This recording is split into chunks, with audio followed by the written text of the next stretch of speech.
It is the world's most secretive organization. It does not seek applause, nor does it operate in the open daylight of politics.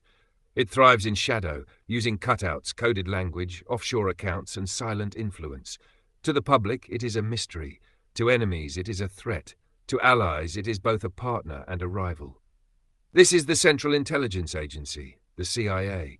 It has shaped wars, toppled governments, and altered the destinies of nations. Its fingerprints can be found on revolutions, coups, propaganda, and secret technologies. To understand the CIA is to understand how power operates when it refuses to be seen. The agency's story begins in the dying embers of the Second World War. The year is 1945. Europe lies in ruins, its cities shattered, its people starving, its politics unstable. The Pacific has witnessed the dawn of a new age of destruction. The mushroom clouds over Hiroshima and Nagasaki announce that humanity now holds the power to erase itself in a flash. Victory has been won, but fear lingers. The Soviet Union, its Red Army, bloodied but victorious, occupies half of Europe. Stalin tightens his grip over Poland, Hungary, Czechoslovakia, Romania, and beyond. Communist parties gain strength in France and Italy. The balance of power is shifting rapidly, and the United States realizes that it knows almost nothing of what its new adversary is planning. During the war, America relied on the Office of Strategic Services, the OSS. It was the nation's first real experiment in large-scale intelligence. OSS officers parachuted into occupied France, smuggled weapons to resistance fighters, and sabotaged Nazi railways. They produced maps, codes, and propaganda. They were brave and resourceful, but they were also amateurs compared to the ruthless professionals of Moscow's intelligence machine. Soviet networks penetrated Allied ranks, fed misinformation, and disrupted Western plans with alarming ease. Even Britain's MI6, with its century of espionage tradition, often kept secrets from Washington. The Americans had won World War II not because of superior intelligence, but because of overwhelming industrial might, manpower, and the atomic bomb. When Franklin Roosevelt died in April 1945, Vice President Harry Truman suddenly found himself president. On his first days in office, Truman was briefed on the hidden world of espionage. He had not known the extent of America's secret operations, nor how vulnerable the nation was to Soviet deception. Suspicious of bureaucracies that thrived in secrecy, Truman initially shut down the OSS. He wanted no American Gestapo. For a moment, it seemed the United States would dismantle its shadow army and return to the comforts of peacetime. But peace was short-lived. By 1946, Soviet tanks remained in Eastern Europe. Communist insurgencies flared in Greece and Turkey, and Stalin's speeches made clear he viewed the West not as partners but as enemies. America, Truman realized, could not afford blindness. The nation needed eyes, ears, and hands that could reach where diplomats and soldiers could not. In 1947, Congress passed the National Security Act. Among its provisions was the creation of a permanent intelligence agency, the Central Intelligence Agency. Its mandate was deliberately vague. The CIA was tasked with gathering intelligence, analyzing it, and carrying out such other functions and duties as directed by the National Security Council. In that bland phrase lay the authority for decades of covert operations, coups, propaganda campaigns, and paramilitary actions. The CIA would not be a public service accountable to voters or newspapers. It would answer directly to the president. It would become America's most flexible, most secret, and most controversial instrument of power. But power of this kind requires money, and asking Congress openly would invite questions the agency could not answer. The solution came wrapped in humanitarian generosity. Post-war Europe was starving. Its economies were shattered, its populations desperate. To prevent chaos, and to prevent desperate nations from turning to communism, America unveiled the Marshall Plan. Billions of dollars in food, fuel, machinery, and aid flowed across the Atlantic. Publicly, this was reconstruction. Quietly, 5% of those funds were diverted to the CIA. In today's money, billions were funneled into a secret war chest. That money paid for bribed politicians, subsidized newspapers, friendly unions, and covert propaganda campaigns across Europe. Dollars became influence. Aid became leverage.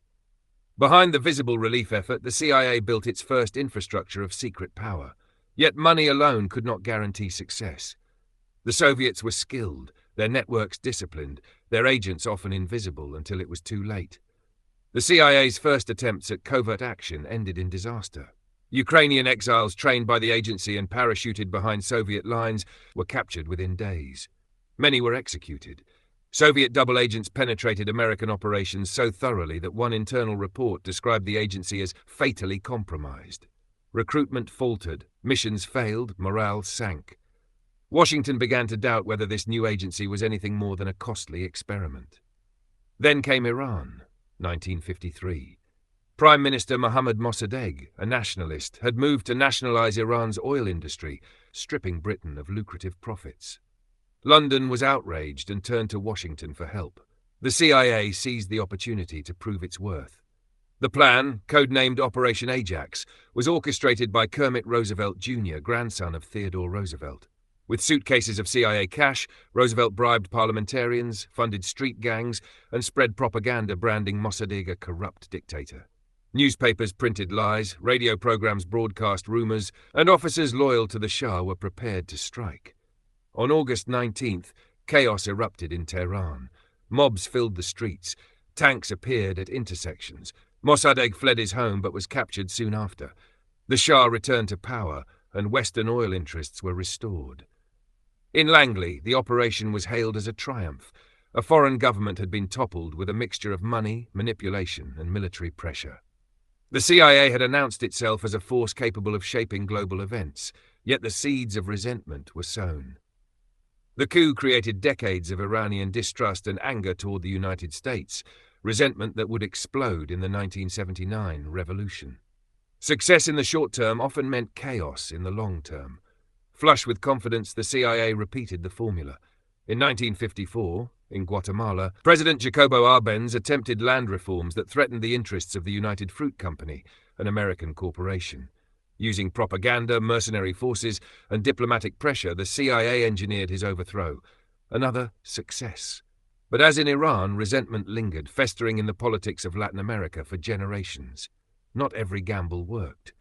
In Indonesia, CIA efforts to destabilize President Sukarno failed. In Cuba, Fidel Castro resisted repeated plots to undermine him. The most infamous failure came in 1961, the Bay of Pigs invasion.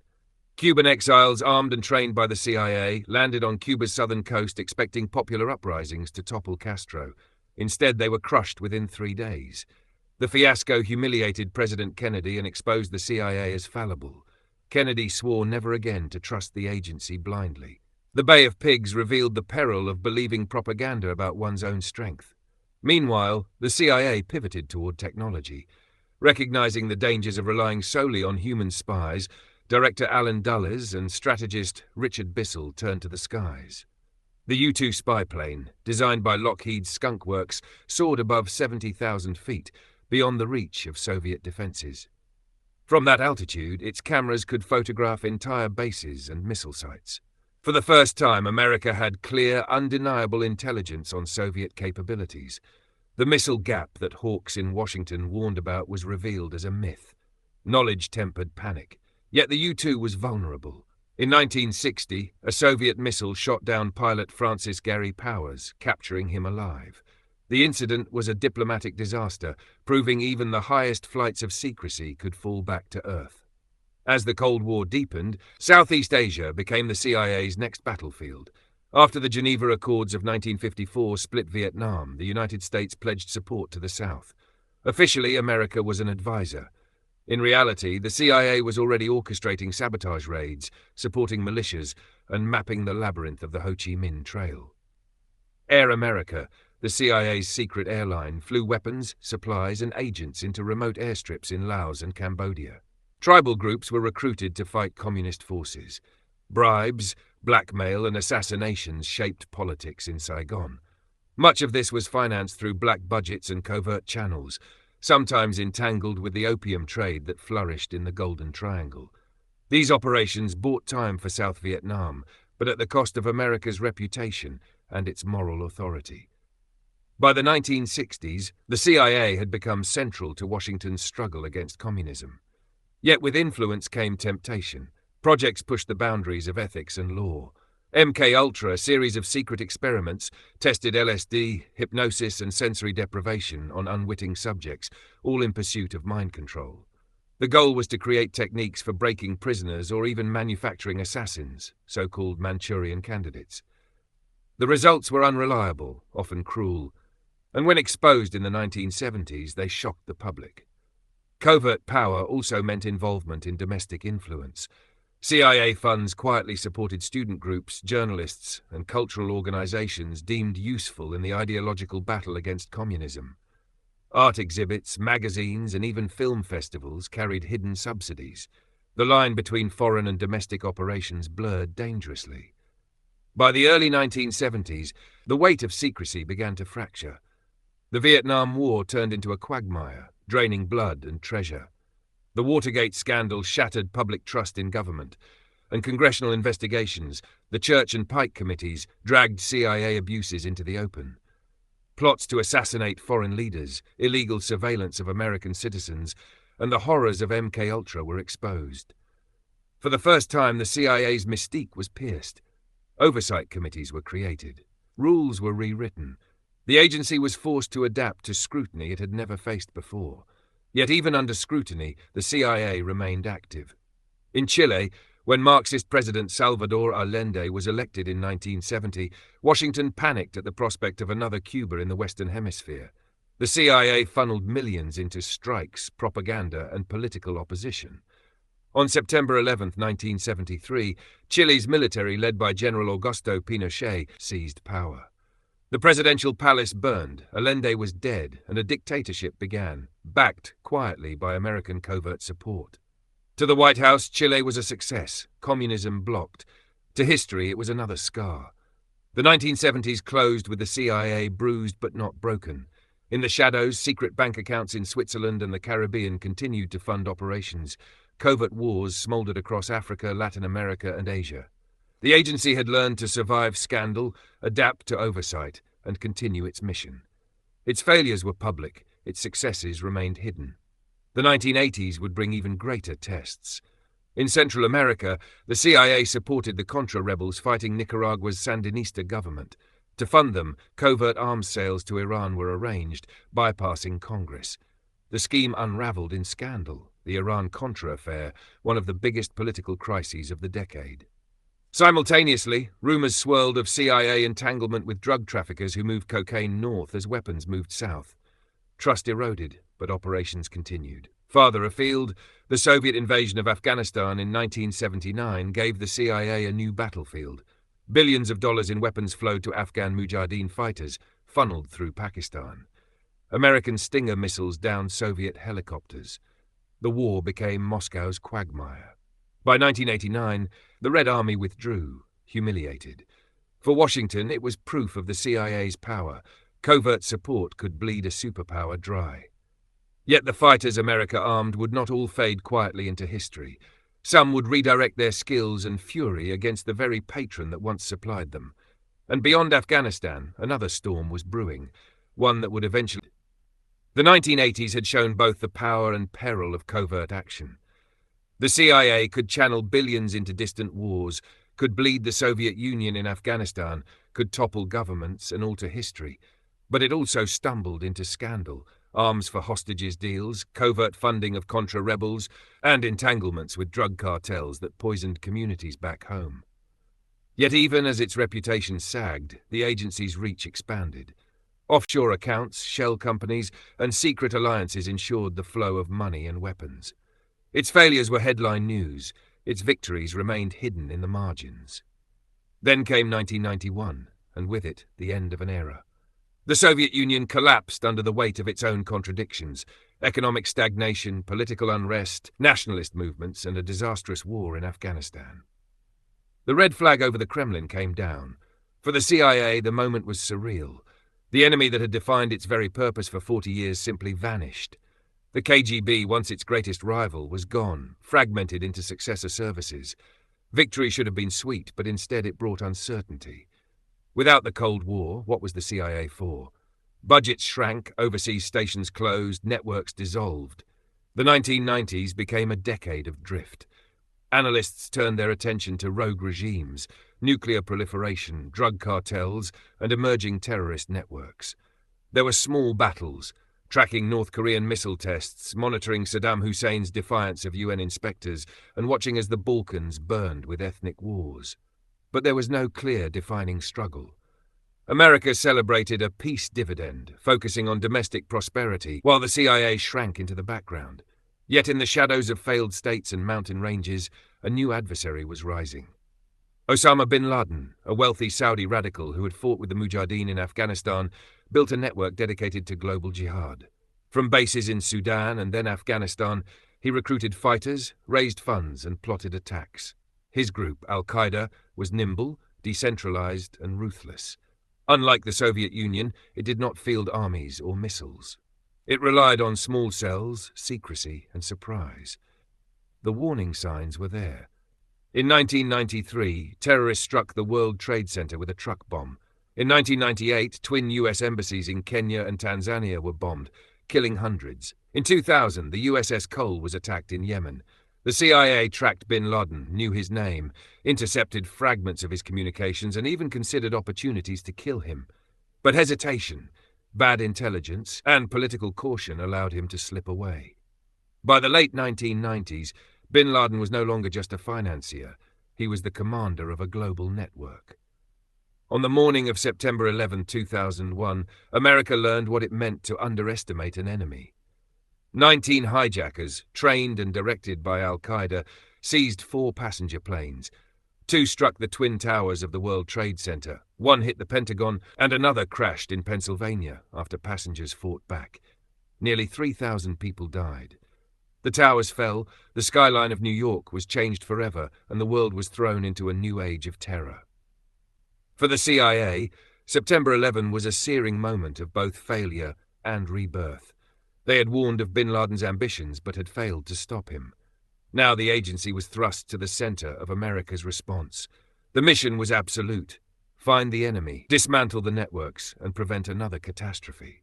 Budgets ballooned, authorities expanded, and covert operations surged. Afghanistan became the first battlefield. CIA paramilitary officers and special forces linked with the Northern Alliance, toppling the Taliban regime in weeks. Bin Laden escaped into Pakistan's mountains, but the hunt for him became an obsession. The new war was fought differently. The CIA partnered with the US, military but often operated in places where soldiers could not go. Black sites were established around the globe, secret prisons where captured suspects were interrogated with methods later condemned as torture. Extraordinary renditions moved prisoners across borders in secrecy. The shadow war widened to Yemen, Somalia, and beyond. In this era, a new weapon emerged that would transform covert action: drones. Initially designed for surveillance, the Predator drone was modified to carry Hellfire missiles. For the first time, the CIA could find, watch, and kill a target from thousands of miles away. Operators in Nevada or Virginia watched live feeds of compounds in Pakistan or Yemen. With a single command, missiles struck convoys, houses, and camps. By the late 2000s, drones had become the agency's signature tool. To some, they represented precision, the ability to kill terrorists without risking American lives. To others, they represented an endless cycle of death, where civilians often died alongside intended targets, breeding more resentment. But even with drones, one man eluded capture: Osama bin Laden. Nearly a decade passed after 9/11. He became a ghost, moving through Pakistan under heavy security, cut off from phones and the internet. Then in 2010, a courier was tracked to a mysterious compound in Abbottabad. The walls were unusually high, the residents reclusive, the security suspicious. CIA analysts concluded this was likely bin Laden's hideout. On the night of May 2, 2011, Navy SEALs flew into Pakistan in stealth helicopters. They breached the compound, cleared room by room, and found bin Laden on the 3rd floor. 2 shots ended the manhunt. His body was taken away and buried at sea. For the CIA, the operation was the ultimate vindication. Years of surveillance, patience, and risk had ended with justice. But the death of bin Laden did not end terrorism. Al-Qaeda splintered, new groups rose, and the fight spread into Africa, the Middle East, and Asia. As terrorism became more diffuse, the CIA increasingly turned to data. The digital age created oceans of information: phone records, emails, financial transactions, and satellite imagery. No human could process it all. Partnerships with private technology firms produced powerful tools to sift, map, and analyze. Platforms like Palantir connected dots across vast datasets, revealing hidden networks and patterns. Intelligence became not just about human spies, but about algorithms and code. The new century also brought new scandals. Revelations of surveillance programs shocked the public. Leaks exposed how deeply the intelligence community monitored global communications. Critics saw violations of privacy and law. Defenders saw tools necessary to stop plots before they matured. The tension between secrecy and democracy sharpened. Meanwhile, geopolitics shifted again. Russia, humiliated in the 1990s, returned to assertiveness under Vladimir Putin. Its intelligence services turned to cyber warfare and disinformation. Elections were probed, alliances tested, secrets stolen through computer networks rather than human moles. In Ukraine, Russia invaded, and the CIA became central in providing intelligence, training, and support to Kyiv. But the greatest challenge on the horizon was China. Unlike the Soviet Union, China was not collapsing under the weight of ideology.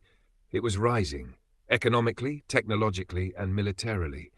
Its surveillance systems rivaled or surpassed the West's. Its research in artificial intelligence, quantum computing, and hypersonics threatened to leapfrog old balances of power. For the CIA, China became the defining challenge of the 21st century, a rival not only in espionage, but in economics, technology, and global influence. The CIA today operates with one of the largest classified budgets in US history. Billions fund cyber operations, drone programs, artificial intelligence, and covert action. Its mandate is the same as in 1947, protect America's interests. But the tools are different, the enemies more complex. Where once spies exchanged microfilm in alleys, now analysts sift terabytes of intercepted data. Where once coups were orchestrated with cash and rumor, now influence spreads through algorithms and viral propaganda. Looking back, the CIA has been many things. It has been saboteur and kingmaker, innovator and manipulator. It has toppled governments, funded rebellions, armed militias, and spread propaganda on every continent. It has committed abuses that tarnished America's name and achieved victories that remain too secret to acknowledge. Its story is one of ambition and hubris, of secrecy and consequence. The world today is more interconnected, more fragile, and more volatile than ever. A rumor can spark a riot in minutes. A cyber attack can cripple a city. A pandemic can redraw geopolitics. In this world, the CIA faces challenges far greater than the Cold War. Mistakes can cascade globally. Blind spots can be catastrophic. And yet, the agency endures because uncertainty endures. Somewhere tonight, a case officer is persuading a source to take a risk. Somewhere, an analyst is piecing together fragments of information that might prevent disaster. Somewhere, a drone circles unseen, its cameras watching, its weapons ready. The CIA was born in the ashes of World War. It grew in the paranoia of the Cold War, stumbled through scandal, fought in jungles and deserts, and reinvented itself for the digital age. Its work is not finished. Its battles are not over. It remains America's instrument in the shadows, a guardian, a manipulator, and a reminder that in a dangerous world, knowledge and secrecy are weapons as sharp as any blade.